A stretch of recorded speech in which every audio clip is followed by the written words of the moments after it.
L'œuvre dont nous allons parler aujourd'hui s'intitule Explosion. Nous allons tout d'abord commencer par la présentation de cette œuvre, puis nous expliquerons dans quel contexte elle a été réalisée. Ensuite, elle sera décrite, puis analysée. Enfin, nous proposerons un élargissement afin de compléter l'étude de cette œuvre. Tout d'abord, on peut commencer par la présentation de cette œuvre. Il s'agit d'une huile sur carton, ce qui est donc sa nature. Son auteur est le peintre allemand Georg Grosz, qui est né en juillet 1893 et mort en juillet 1959 à Berlin. Ce peintre a été formé à l'Académie royale des arts de Dresde, puis à l'Académie des arts de Berlin. Il a donc reçu une formation plutôt classique. Après avoir rejeté le nationalisme germanique en 1916 et modifié en partie l'orthographe de son nom et de son prénom, il a adhéré au Parti communiste en 1918, puis obtenu la naturalisation américaine en 1938 lorsqu'il était émigré aux États-Unis. Il revient en Allemagne en 1959, là où il mourra. Ce tableau a été réalisé en 1917, nous parlerons un peu plus tard du contexte. Il mesure 47,8 cm sur 68,2 cm, c'est donc une œuvre relativement petite. À l'heure actuelle, il est conservé au Museum of Modern Art de New York, mais de juin à octobre 2014, il a été exposé au musée du Louvre-Lens lors de l'exposition Les désastres de la guerre. C'est un tableau, il appartient donc au domaine des arts visuels. Ce qui est un peu particulier avec ce tableau, c'est qu'il peut être rattaché à 3 mouvements artistiques. Tout d'abord, il peut être apparenté au mouvement dadaïste. Ce mouvement est né au début du XXe siècle, du dégoût de la société européenne, et il cherche à briser les règles artistiques traditionnelles afin de libérer l'art, l'artiste et le langage. Il utilise souvent des objets du quotidien. C'est ce qu'on peut voir par exemple avec l'œuvre de Marcel Duchamp intitulée Fontaine et qui est en fait un urinoir. Ce mouvement peut aussi se rattacher au mouvement cubiste.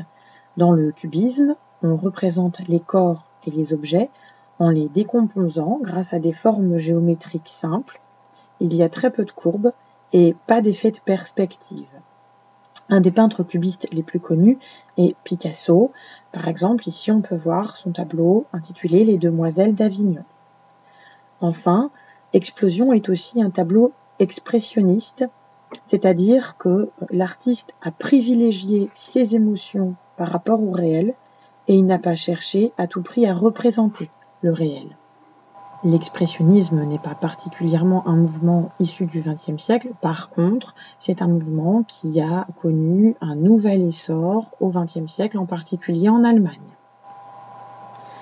Maintenant que nous avons présenté cette œuvre, nous pouvons expliquer dans quel contexte elle a été réalisée. Ce tableau date de 1917, nous sommes donc pendant la Première Guerre mondiale, commencée depuis 1914. La violence des combats et l'aspect moderne et industriel de cette guerre lui donnent déjà une place à part dans l'histoire. Pas moins de 850 millions d'obus vont être tirés durant les 4 années de cette guerre. Georg Grosz est enrôlé dans l'armée allemande en 1914 en tant que grenadier. Il se bat durant 2 ans, mais en 1917, il est interné en hôpital psychiatrique pour une très grave dépression nerveuse. Les crises et les visions cauchemardesques se succèdent, si bien qu'en avril 1917, il est jugé inapte au service. Il peint alors ce tableau, qui n'est pas considéré comme un souvenir des combats, mais qu'il a voulu réaliser plutôt comme une allégorie de toutes les destructions de la Première Guerre mondiale. Nous pouvons maintenant passer à la description de ce tableau. Nous allons diviser cette description en 2 parties. D'abord la composition, puis les couleurs. Étant donné que cette œuvre relève du dadaïsme et du cubisme, il est très difficile de réaliser un découpage classique en 3 plans. Cependant, on peut quand même dégager 3 parties dans ce tableau: le tiers inférieur, la partie du bas, le centre et le tiers supérieur, la partie du haut. Ce qu'on remarque tout d'abord, c'est que ce tableau est organisé à partir d'une explosion centrale qui attire le regard du spectateur. C'est cette explosion, qui ressemble à une étoile, qui va définir la construction du tableau.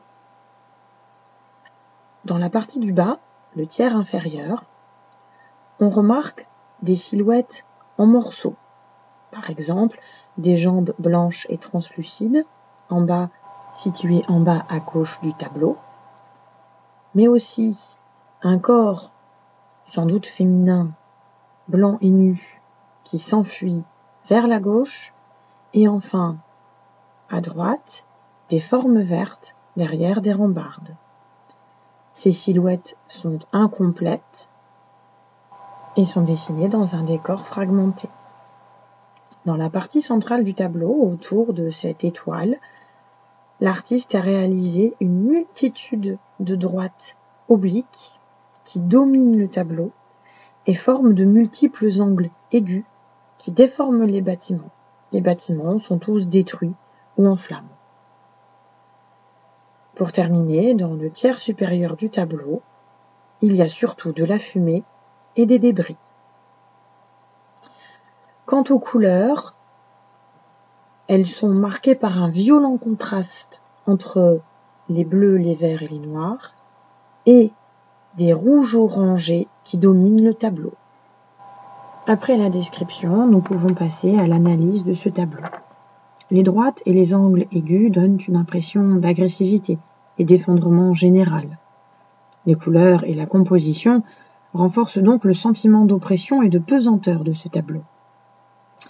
C'est que l'objectif du peintre n'était pas de représenter un événement particulier, ni une ville en particulier, mais plutôt de faire ressentir la violence inhumaine des combats et de la guerre moderne. C'est en ce sens que ce tableau est expressionniste. Nous avons donc un tableau assez petit, mais très dense et très riche. Georges Grosz ne cherche pas du tout à imiter le réel. On est très loin des tableaux de David et du réalisme héroïque des batailles napoléoniennes, tout comme des allégories patriotiques des tableaux de guerre du XIXe siècle. Pour lui, la guerre moderne doit être peinte de façon moderne. Il ne faut donc pas imiter les obus ou l'artillerie, mais plutôt retranscrire leur puissance dévastatrice. C'est pour ça que les lignes se brisent, que les couleurs éclatent, car il faut donner à sentir toute la violence inhumaine des combats.